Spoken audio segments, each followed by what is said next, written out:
Welcome to RICO 12. My name is Justin, and I am a child of an all-powerful and all-loving God and a recovering addict, and am blessed to be the host of this meeting and podcast. RICO 12 is an organization with the mission of learning and sharing the similarities of addiction of all kinds, and gaining and sharing tools and hope from others who are walking this path. We come together from all places, faiths, and backgrounds to gain tools and hope from others who are walking this path. Speakers from our past meetings have represented so many fellowships, addictions, and afflictions, and we look forward to continuing to add to the diversity of speakers and backgrounds. Today's speaker for the 178th meeting is Rachel W., and Rachel will be speaking today on her experience, strength, and hope, and we're excited to hear where that goes. We will get to her talk and the Q&A afterwards here in just a minute. First, for a little bit of business. The RICO 12 family of recovery resources continues to grow and have more resources for the addict and the loved ones of those addicted. If you've not listened to any of the other RICO 12 podcasts, including RICO 12 Shares, RICO 12 Noodle It Out with Nikki M, or the RICO 12 Big Book Roundtable podcasts, I highly recommend you check them out wherever you listen to podcasts. The links to these podcasts will be in the show notes of this and all other RICO 12 episodes. I'm super excited about all of these resources and more to come. Your donations and subscriptions are making this all possible, as there are costs to build and maintain all of them. On that note, RICO 12 is a self-supporting service, and we appreciate your help in keeping us working our Step 12 in this manner. I want to thank a few of our spearheads and donors. Thank you to Everly, Amy, Anna, Joseph, and Lindsay for your donations here recently. If you would like to become a spearhead and support RICO 12 and our mission, please consider going to www.rico12.com/support and making either a one-time donation or becoming a monthly spearhead donor. We look forward each meeting to receiving from the light reflected from our speakers. That light inspires hope, meaning, worth, and growth in us, the listening audience. Now let's introduce our guest speaker for today, Rachel W. Here's a little bit about Rachel. She is a grateful member of SLAA and Al-Anon. She's celebrating 5 years of sobriety in SLA this month and 14 years in Al-Anon next month, thanks to sponsorship, meetings, and the steps. God's will for her is to grow spiritually and to be happy, joyous, and free. In service of this, she practices authentic relating and overcomes herself daily using two-way prayer and meditation. Rachel especially enjoys service in SLAA on the fellowship-wide level as a delegate to the ABM and as a sponsor. Take it away, Rachel. The floor is yours. Thank you so much, Justin. Can I be heard okay? Wonderful. My name is Rachel, and I am an extremely grateful sex, love, and fantasy addict. I'm also anorexic and grateful member of Al-Anon. When I say anorexic, I'm talking about social, emotional, and sexual anorexia. In this moment, I feel grateful. I feel like I'm landing, becoming present to my body. I feel nervous. Yeah, and I say that in order to take some time so that I can be really present, so that I can really connect with my higher power and bring my share to you from a place of connection and presence. I've learned to value these things as a result of the process of recovery. Recovery for me is a process, not a destination. Where I'm at today is there's been a little calamity this morning. As I walked back into my room to log into this meeting, my shoe broke. I'm very grateful that my ankle is okay. I overslept for something this morning, and that kind of was a challenging way to start my day. And I struggle with technology. So I'm here just as a human among humans, having a human imperfect experience, right? And I told Justin that today I wanted to talk about the mystery with a capital M. I love to talk about higher power. I love that I have a relationship with a higher power. Even just talking about that, I can feel my body start to relax a little bit. If I just can take a moment right now and kind of tune in to the field. For me, God is everything or God is nothing. God is everything or God is nothing. I have to welcome calamity as higher power, and what is my relationship to that? What is my relationship to the great reality with a capital R, right? I love this podcast. I've taken the opportunity to listen to a few of my favorite speakers, including Nikki M and Herb K. Oh my gosh, I did my Al-Anon steps Herb K style, and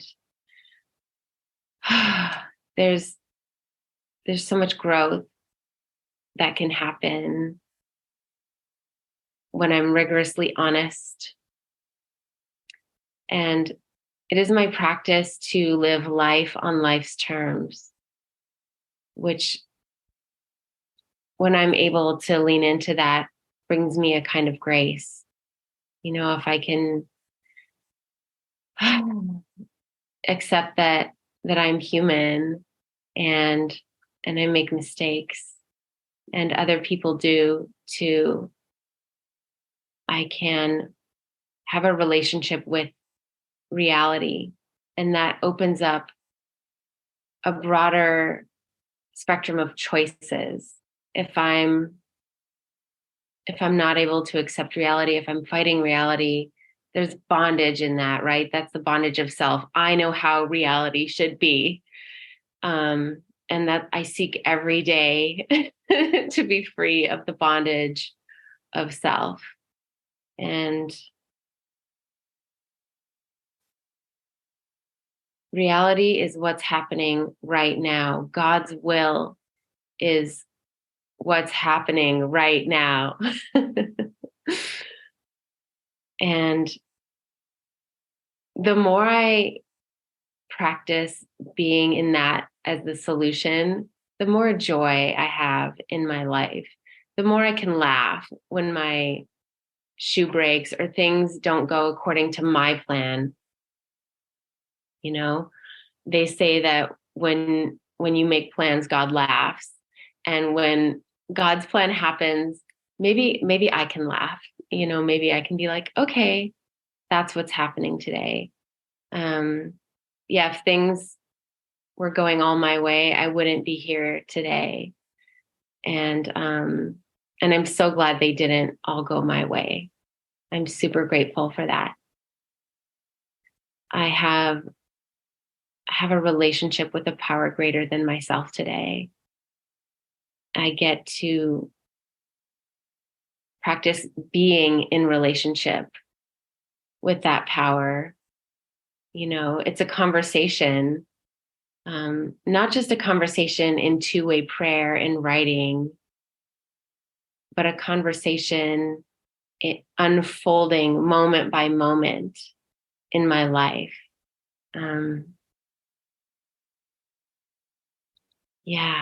Life is having a conversation with me.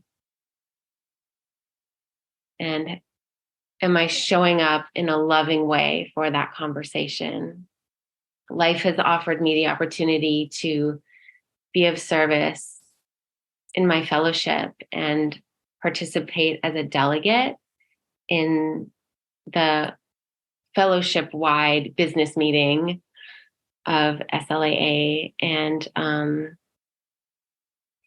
if it were up to me, I wouldn't be good enough. I wouldn't be recovered enough. I wouldn't be belonging enough, but it's not up to me. So I get to rise to the occasion and accept the invitation to grow, to be a part of, to use my voice, to seek to do better. to get creative. And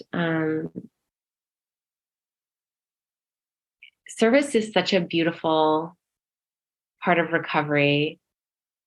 I don't know if it's because by personality, I'm kind of a nerd. But there's something so higher powered and so spiritual about the decision-making process. What makes it so spiritual for me is that, you know, as a human, I have an agenda. I want to get things done and check them off the list, right? But that's not how this decision-making process goes. What's important about the decision-making process is that everyone gets to be heard. Everyone gets to be heard, and that's important. As humans, that takes time, but as a higher power, it doesn't take time. Everyone is heard by higher power. All prayers are answered. And when I'm open to hearing the answer to a prayer, to receiving the answer to a prayer, I receive it.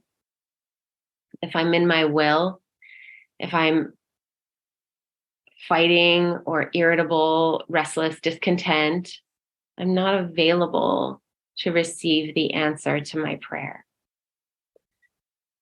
So every day I pray, and every day I meditate. And sometimes when I'm experiencing a calamitous morning, it doesn't happen before I have to show up for a business meeting, and that's okay. You know, I just make a commitment to like forgive myself. And then I can have a loving relationship with myself if I don't have to do it perfectly. Oh, and we talked about a prayer for today, and I made my own version of the prayer for freedom from resentment. And, you know, the person I resent the most is myself, you know, and mostly I resent myself for being human and being imperfect, right? But the shift that happens for me when I do that prayer is like, God, please help me to see this as you see it. How does higher power see this? If I zoom out and take that perspective, nothing happens by accident in God's world, right? Nothing is an accident. Nothing is a mistake. Like if I zoom out and take the perspective of the eternal, everything is exactly as it should be. So what does that mean for me? It gives me more choices. It gives me more choices. Okay, so if this is exactly as God intends it, like using this perspective, I can shift that drama triangle into an empowerment triangle. You know, I become a co-creator. That's my relationship with a power greater than myself. That's my relationship with the great reality. That's my relationship with life. And then, you know, a persecutor becomes a challenger. Oh, you've challenged me to step into a higher purpose, a higher meaning, something collaborative, something co-creative. The rescuer becomes the coach. You know, instead of doing it for me, I'm empowered, I'm encouraged. And I love empowerment. That's my favorite part of this program. I love that whole conundrum of like, how does like giving up empower me, right? There's so many of these seeming paradoxes that are true when you work the steps, when you work with a sponsor, when you become willing to grow spiritually. Herb K says faith is a choice. Faith is a choice. When I choose this lens for my life, then I can see as God sees it. Then I get to be happy, joyous, and free. I don't wake up that way all the time, Life is in session. I'm at that age where the mortality of my parents is, naturally an event. I lost my dad in January, and because of these steps, because I am a highly supported person, I've done 2 ninth steps with him. I got to, and my ninth steps were gratitude. Thank you. Thank you for being my dad, for bringing me into this world, and for showing up in the way that you did, right? And there were things about it that were really hard. um, and I actually got to enjoy him as like an ornery, uncomfortable, dying person who really wanted to live. He was here for it. And that inspires me, right? Like, wow, he was in so much pain and so uncomfortable, and yet he was here for it, And when I'm in my disease, like, I get real ungrateful. I want to die.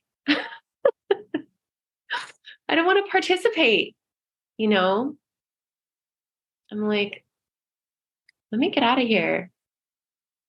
And when I take time to center, when I take time to lean into the solution, when I take the time to outreach, when I take the time to connect to a power greater than myself, when I take the time to connect to the mystery, when I do that, everything changes. When I change, everything changes. When I change, everything changes. I can be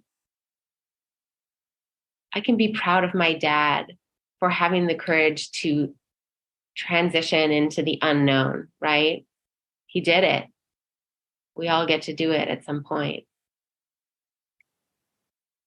And when I change, everything changes. That's empowerment for me. That's empowerment. I feel so grateful for that. When I'm in the solution, my life is a gift. My life is a gift. How can I integrate more? How can I welcome myself more with warts and all? And one of my warts is suicidal ideation. It's just part of having this disease. It's part of it. And I had this wonderful experience recently where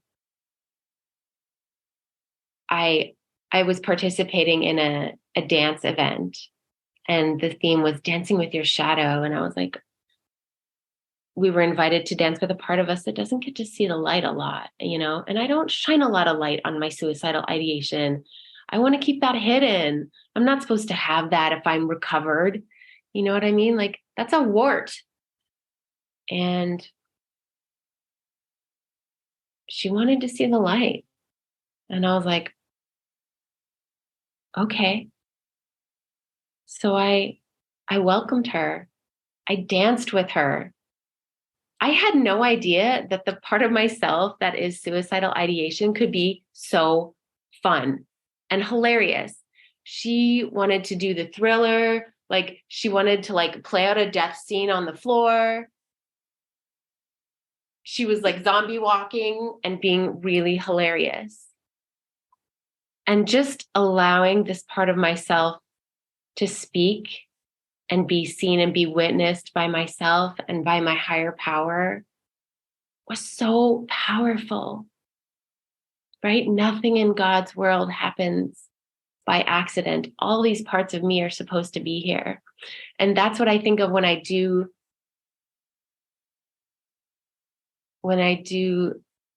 the prayer that's like, I'm now willing that you should have all of me, good and bad, things I like, things I don't. Please remove from me now each and every defect of character that stands in the way of my ability to be of service to you and my fellow humans.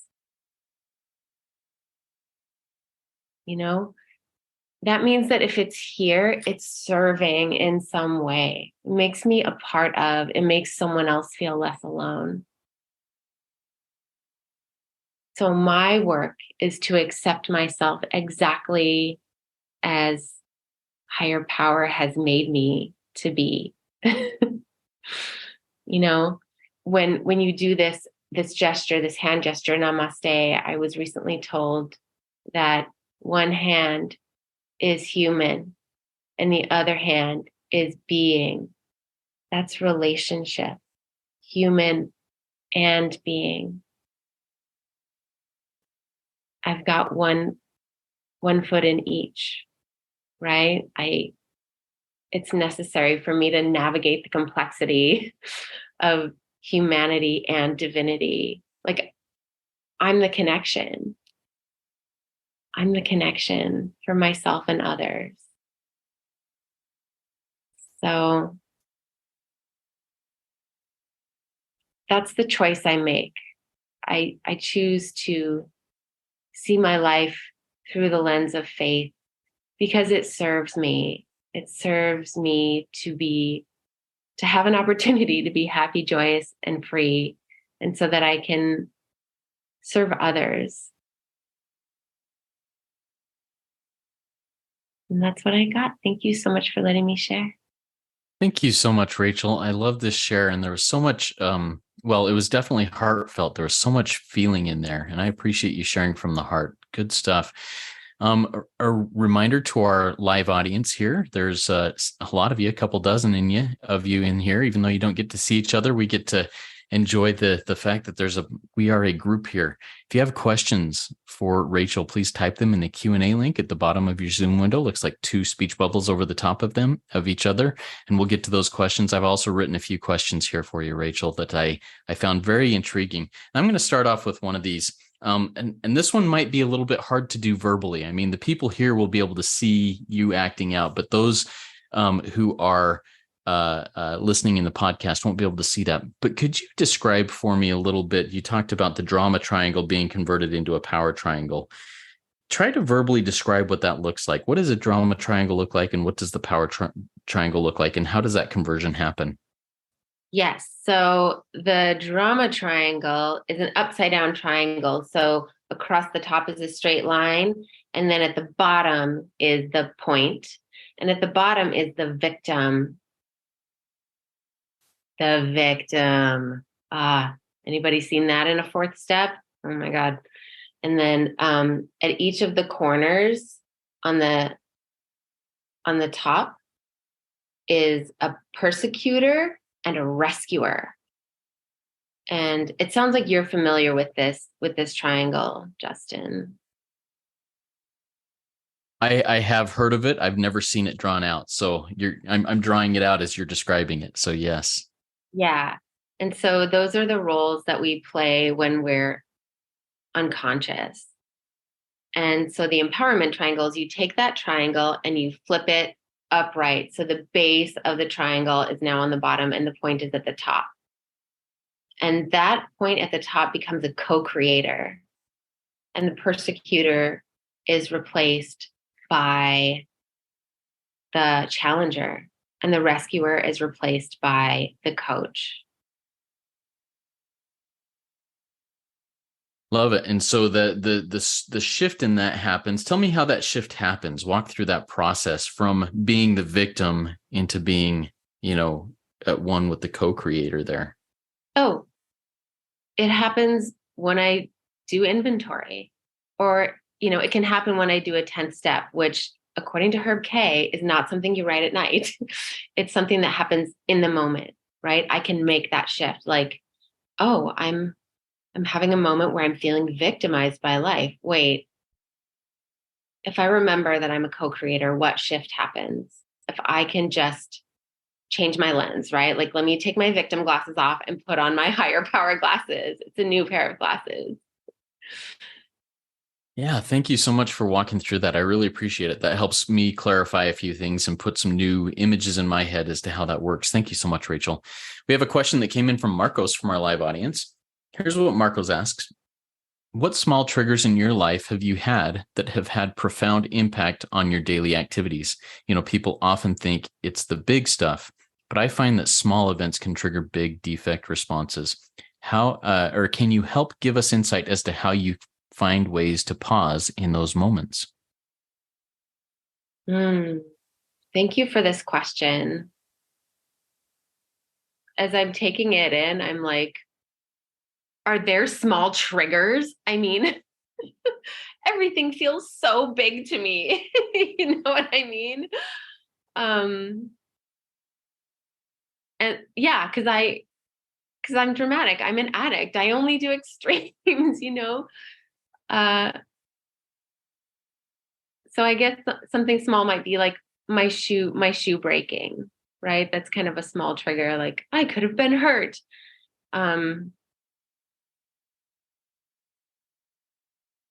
And I think the most important for me around those would be self empathy, right? In this moment, can I ask myself if I'm okay? Have I been injured in this moment? Are some feelings coming up? Oh my gosh, I'm feeling scared. I'm feeling activated. Yeah, what's activated? Like, where is it in my body? Self-empathy helps me a lot with that. Oh wow, I'm feeling really enraged by this situation. Let me just be with myself, just as higher power is with me all the time. Thank you, Rachel. That instance that you shared about this morning, your shoe breaking, and I think you shared one other thing this morning that kind of threw things out of whack. I think it was sleeping in or something, missing an appointment you had. And you said something early in your share. You said accepting or welcoming calamity is higher power. With those things happening in your life this morning, many people, myself included, may be tempted to say, forget about this day. I'm just going back to bed. I'm not going to do anything today because the world's against me. How do you go about making that shift of, well, calamity here? Well, this must be higher power in my life with this calamity that's happening, to let's put this into action, learn from it, and move forward from it. Oh my gosh, such a good question. Yeah, calamity is higher power.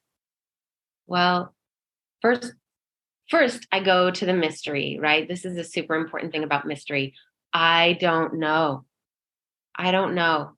Maybe I don't know how this day was supposed to go. Can I get to I don't know? When I'm in I don't know, that place lets in a whole lot of higher power.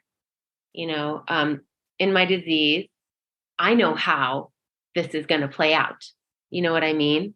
If I can get to I don't know, there's space for a power greater than myself to be orchestrating life exactly as it should be. Maybe someone else really needed to be of service and be of support. Maybe, the person that I let down needed to be supported in a different way.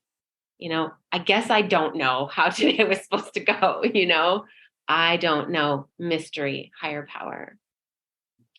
That I don't know is such a stumbling block for so many, myself included. As an active addict in my active addiction, I wanted to control everything and know exactly how it was going to work out, and I did everything I could to make that happen.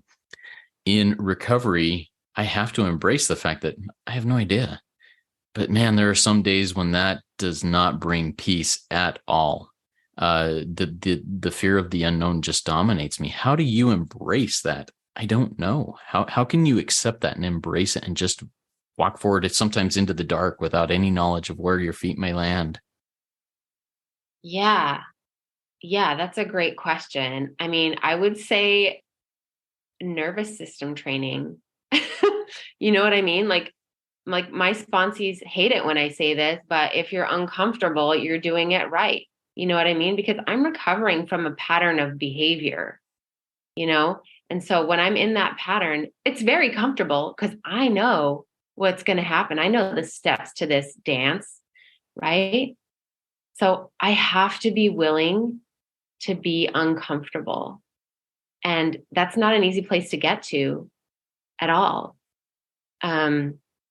A way that I train my nervous system is actually uh, by working with authentic relating. I think I talked about this last time I was on your podcast. It's kind of nervous system training. We have this pamphlet in SLAA called Triggers as a Resource. Triggers as a resource, because as an addict, like our whole MO, right, was to just avoiding discomfort of any kind, right? And now, like, the practice is to feel and be with, so there's this idea of titration. Titration in chemistry is where you have like a test tube and you're adding a substance to it. And when you add the substance to it, it becomes volatile. It can explode, right? So you don't just dump the other thing in there. You do it drop by drop by drop.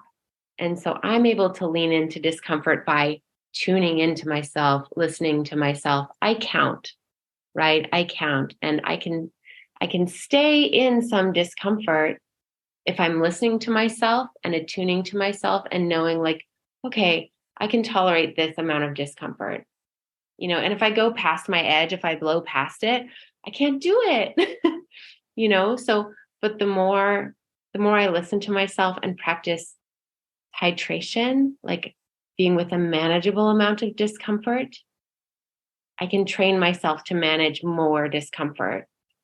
But it is an important part of it to be like, wow, that was too much for me. I need a minute, which happened like when I came on today, right? I was like, I am a little. Yeah. And I love that. I love that you're being so vulnerable and willing to talk about this thing, because, this morning, it was a rough morning for you, it sounds like. And yet you're here and you're sharing and you're lifting and you're doing these things. That concept of titration, just adding a little bit more, making sure that I'm staying in the discomfort. There's an old phrase: if you're not growing, you're dying. And I think that has to do it. And growing means pain. Growing means discomfort. If I just want to sit in the comfort, I'm not going to grow, and I'm dying. And all right, let's see. Another question. Oh, go ahead. Go ahead. One more thing on that. So, this idea of discomfort, there's another lens with which to look at discomfort. There's a way to look at it as pain, and there's another way to look at it as spice, right? Like if life was all pleasure, as sex and love addicts know, you numb out, like you lose the ability to even experience pleasure. It takes more and more and more, right? But if you can experience discomfort, pain, dysregulation as spice, all of this is part of life, it's just a little reframe that can bring me back to that empowerment triangle in some way. Yeah, thank you for sharing that. And you mentioned a resource that SLAA has, something about using your triggers to grow. What was that called again? Triggers as a resource. Triggers as a resource. Okay, perfect. I'll make sure that resource is in the show notes of the podcast so that people can look that up. Very good. Next question from our live audience. This also comes in from Marcos. Marcos says, what's the difference from your perspective of feeling our grief and pain and wallowing in victim mode? What cues in my environment and in myself tell me which is which? And, you shared a little bit, Rachel, about your father's passing here earlier this year. And I'm sure there was some of that going on there in that. So tell us a little bit about your experience with that. That is such a great question. The answer is, I don't know. I'm exploring it moment by moment. I want to spiritually bypass grief. I don't like it. It's not comfortable. And then there's also like, have I fallen into a depression?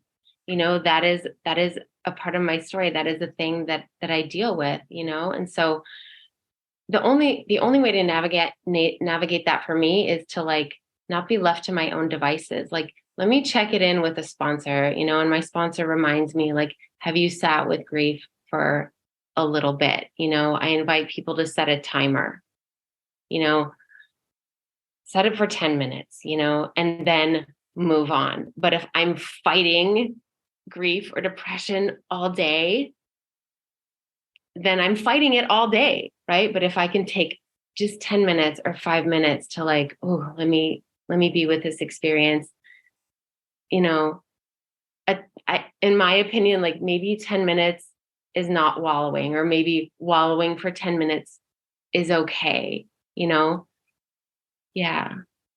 And do you ever set like a timer in those places? Man, I really just need to sit in this. I'm going to set a timer for 10 minutes and then I'm getting out of here. Do you ever do that? Absolutely. Exactly. Yeah. And then sometimes like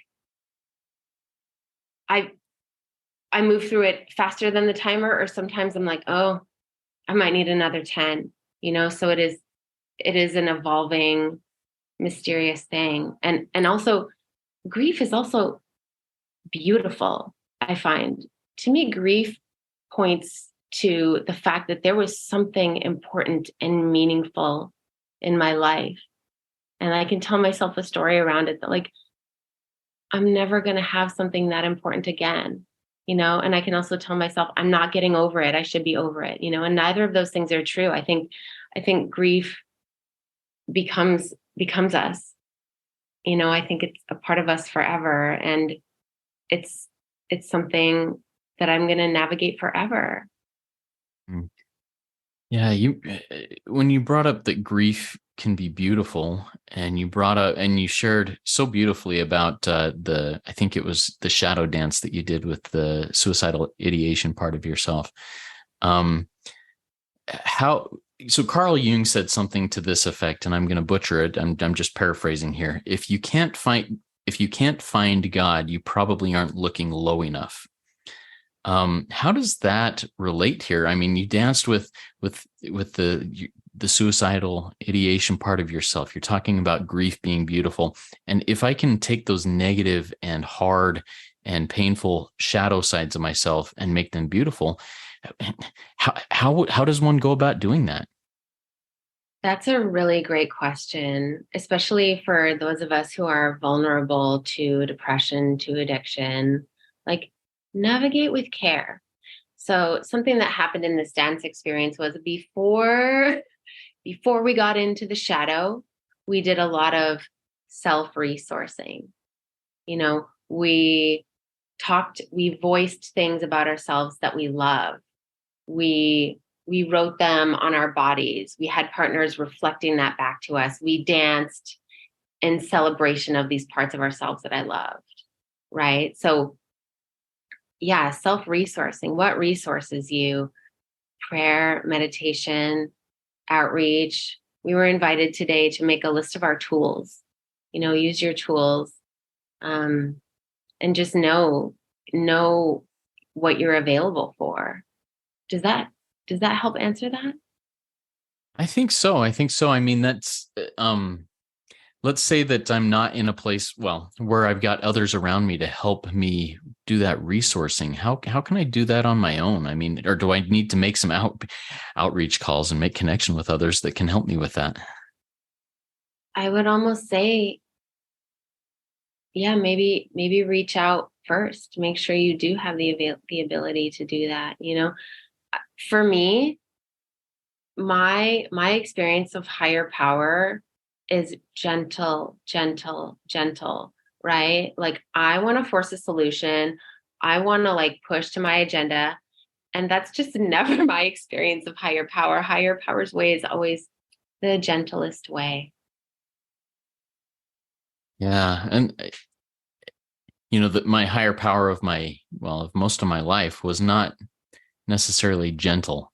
And as I've come around to what I think seeing higher power, more of what higher power is, there's a lot more gentility there, a lot more of that there than I experienced in my earlier life. So thank you for sharing that and expressing that. A reminder to our live audience, if you have any questions for Rachel, please type them in the Q&A link at the bottom of your Zoom window. I'm going to kind of shift gears a little bit in my question here and kind of come off of this and go to something that you mentioned. You serve as a delegate, and I want in SLAA, and I want to go to that a little bit. I'm really interested. A lot of things with the traditions have been coming around in my life recently, and that second tradition, which states, "For our group purpose, there is but one ultimate authority, a loving God, as God may express God's self in our group conscience. Our leaders are but trusted servants. They do not govern." And you touched on this just a little bit, but how does one go about in this position like you're in? It's a delegate, it's a quote unquote leadership position, a servant leadership position, and work without trying to push your own agenda, without trying to lead in the way that we shouldn't be doing in the 12 traditions of our societies. How do you go about doing that? That's a great question. I would say I don't do it alone, right? My intergroup seeks the voices and opinions of our fellowship, and so when we come to speak on the items for discussion, ideally we have had a chance to kind of poll the fellowship and get those answers. And we do it really imperfectly. And then sometimes when things get heated, we have what's called a spiritual reminder. And anyone can call that. And then we just kind of take 30 seconds of silence and pause and allow, the ether to settle, allow our bodies to settle, allow us to open more to higher power. And it's built into the whole procedure, basically. The decision-making procedure it actually takes kind of long, because if the vote isn't unanimous, we hear from minority opinion again. So it's built in, and the vote will flip back and forth. Like, it is so fascinating and so spiritual. I really love it. That's a lot of fun. And I also serve on I'm a delegate in my fellowship too. And we're going to be going and having our meeting here in about a month. And I'm just really interested to see how that works. And that's part of the reason why I asked that question, was leading into that opportunity I've got coming up here in about a month. Thank you for sharing that. I really appreciate it. I'm going to go back a little bit into, out of the procedural, even though you made it right there with spiritual. Beautiful. Thank you for doing that. You mentioned doing 2 ninth steps with your father before he passed, and doing it in gratitude. I have often seen and heard and experienced making a 9th step to somebody and basically going in and reading a letter or saying, "Hey, I was wrong here. I was wrong here."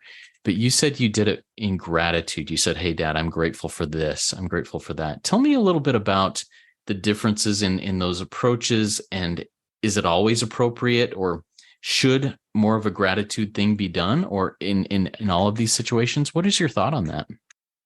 Oh, yeah. Gosh, I'm not sure. I really don't know. That's just what came through for me. That's what came through for me, because, my dad's fatherhood was like not perfect. That generation had some interesting ideas about parenthood that are shocking to us today, that are, but in doing my step work, I just came to realize that, like, oh, the reason he did that was actually because he was scared for my safety. Well, that was misguided, but that's also like, oh my gosh, thank you for caring so much about me. I don't know. That's just what came through for me. And this is an important question that I always ask my sponsees in the 4th step. And this is a specific thing. I got this from somewhere in the SLAA literature. What's the payoff of holding on to this resentment? What's the payoff? What are you getting? And the payoff is often like, well, I get to be a victim and I don't have to take responsibility for myself, like there's a payoff. And that's a big payoff for some people, myself included. Sometimes I just want to be the victim so that I can be looked at as, oh, you poor thing. Here, let me put my arm around you and make you feel better, you poor victim. But And I man, get to there's a be big right. payoff. Yeah. Yeah. Love it. Okay. Well, good. So if there's no other questions from the live audience, I just have one or two questions left for Rachel. If you do have a question you want to get in, please send it in through that Q&A link. A quote you said that I just really, well, I wrote down, I put stars around and everything. When I change, everything changes. And you repeated it 2 or 3 times. Can you give a specific example of this in your life where, things were not how you were hoping they would be, but you changed and then your perception or the reality of things changed around you? Absolutely. Well, it happens all the time. Particularly in my relationship with my mom, and particularly in sober dating. It's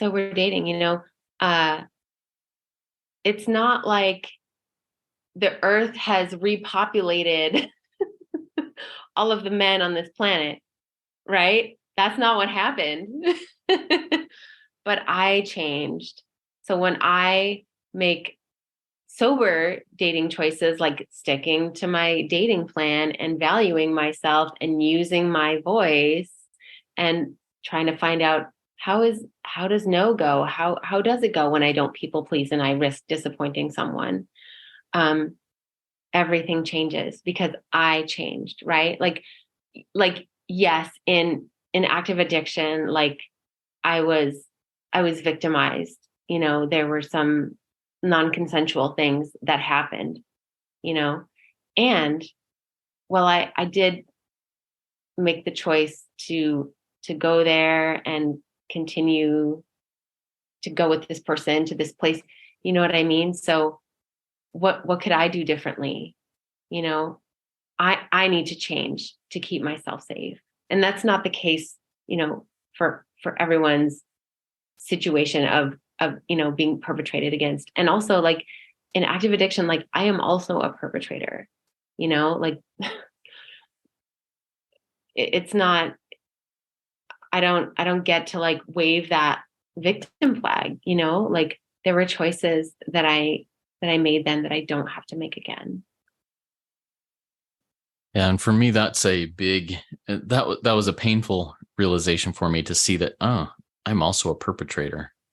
I made choices that manipulated people, that preyed on people's people pleasing weaknesses and everything else, just like I have.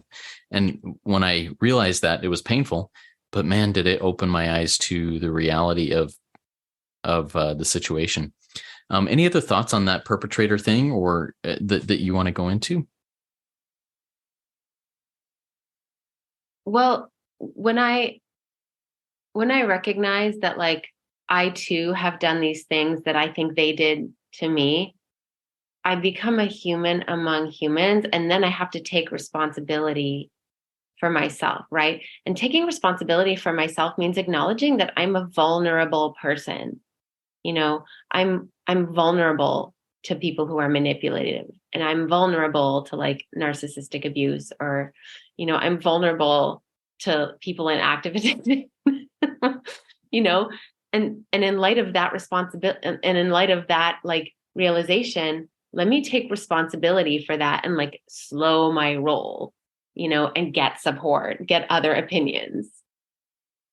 Yeah, and that goes right back to when I change, everything changes. I love it. I love it. All right. So before we close up here, Rachel, any final words of wisdom you have for us? Let's see if something comes through around mystery and a relationship with power. Oh, what it says in our literature is that the ability to trust has been restored by faith in a power greater than ourselves. that's absolutely true for me. I can trust that it's okay to make a new choice. It's okay to be in the unknown because I have a relationship with a power greater than myself. I don't have to know everything because I can trust a power greater than myself, because I can trust myself. Like, I've acknowledged that I'm a vulnerable person. Like, I'm in reality about that, So yeah, that's what I got. I love that. Thank you for sharing that. And what a great Rico 12 weekly speaker meeting. Thank you, Rachel, for that. Now, if you in the live audience or out there in podcast world have questions here that you'd like to ask, please consider joining our WhatsApp community. And you can do that by sending an email to rico12pod@gmail.com. And I'll get you the link there. You can ask questions there. You can answer other questions that may come up. You can participate in those conversations. And also, if you were inspired by this share and want to share something of your own insights in a 12-step type share, please consider going to Rico 12 Shares Speak Pipe link and record your 3 to 4 minute share there. All those links, all that information are in the show notes of the podcast. If you've not yet rated and reviewed this podcast or any of the other Rico 12 projects in Apple Podcasts, and you listen on Apple Podcasts, please consider doing so. That's a great way to help us work our step 12 and sharing this message with others. Those ratings and reviews make it more visible to those seeking these resources. I invite the audience to come back next week. Now, things will be a little bit different next week. We'll be hearing from a previous popular speaker, Buddy C. That's not different, who previously spoke to us on meeting number 153. He will be speaking on Tuesday next week instead of Friday, Tuesday, August 8th at 11 a.m. Eastern time, so earlier in the day. And his topic will be acceptance. Yeah, that's right, a little bit earlier and on a Tuesday. It's because next Friday, poor me, I'm going to be out in the middle of the Montana mountains communing with God and nature. I feel so sad about that, but it's going to be amazing. And but we're still going to continue doing this. The podcast will still release on Friday at the normal time, but those who want to join live, come on Tuesday. Also next week will be the Afro Euro Rico 12 recording that'll happen at 9 a.m. GMT. That's London time on Wednesday, August 9th. Tori will be our speaker. Karen A will be the host. Look for that info in the WhatsApp group and in the email. All right, now let's launch off into the rest of our day with a prayer for freedom from resentment that Rachel, are you going to be saying that for us, Rachel? If you would like me to. I would love you to, yes. Okay.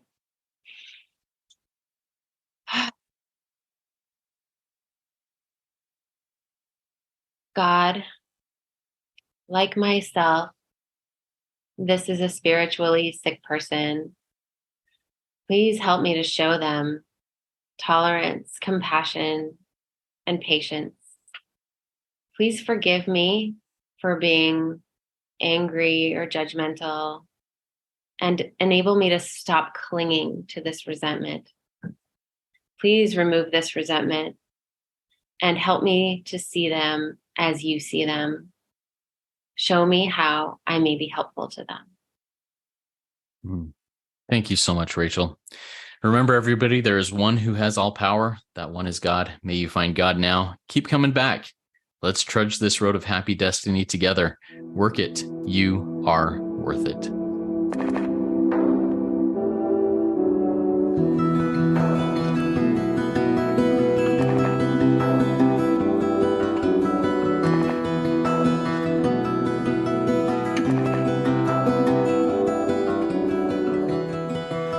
A man put his hand by the side of his mouth, and he wanted to scream, but the sound never came out.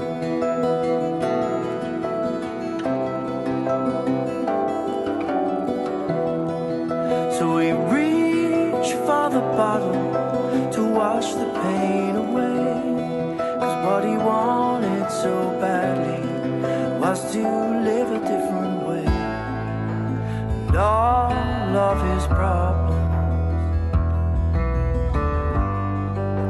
and all of his pain filled up the puddle and rose with the rain. His ship kept on sinking to the bottom of the lake.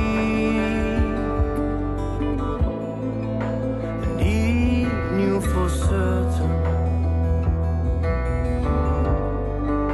that he was just a fake, just a fake. Was a man put his hand by the side of his mouth,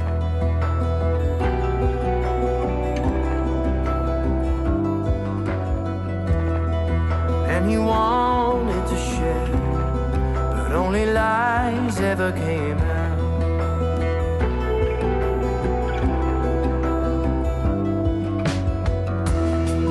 So he reached for the needle to numb the pain inside,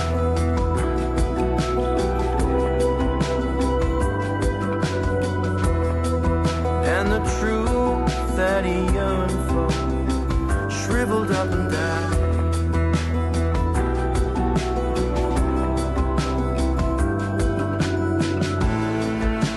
And all of his problems, and all of his pain,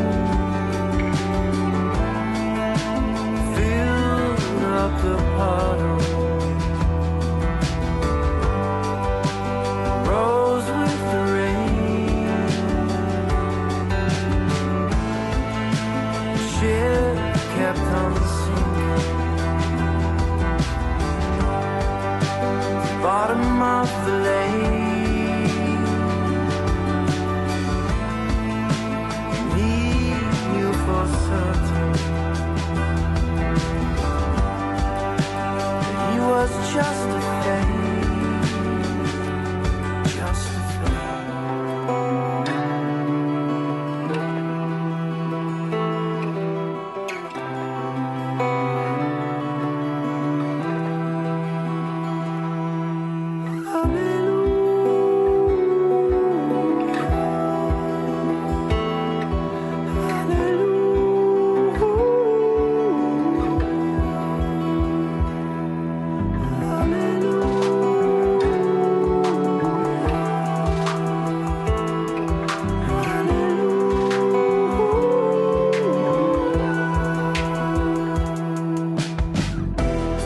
There was a man put his hand by the side of his mouth as he read from the book, only truth spilled out.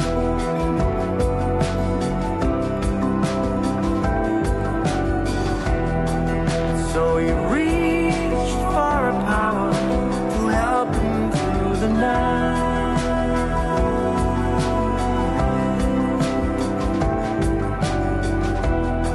'Cause what lives in the darkness dies in the light.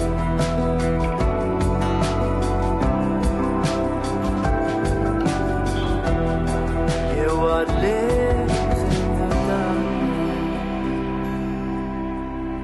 dies.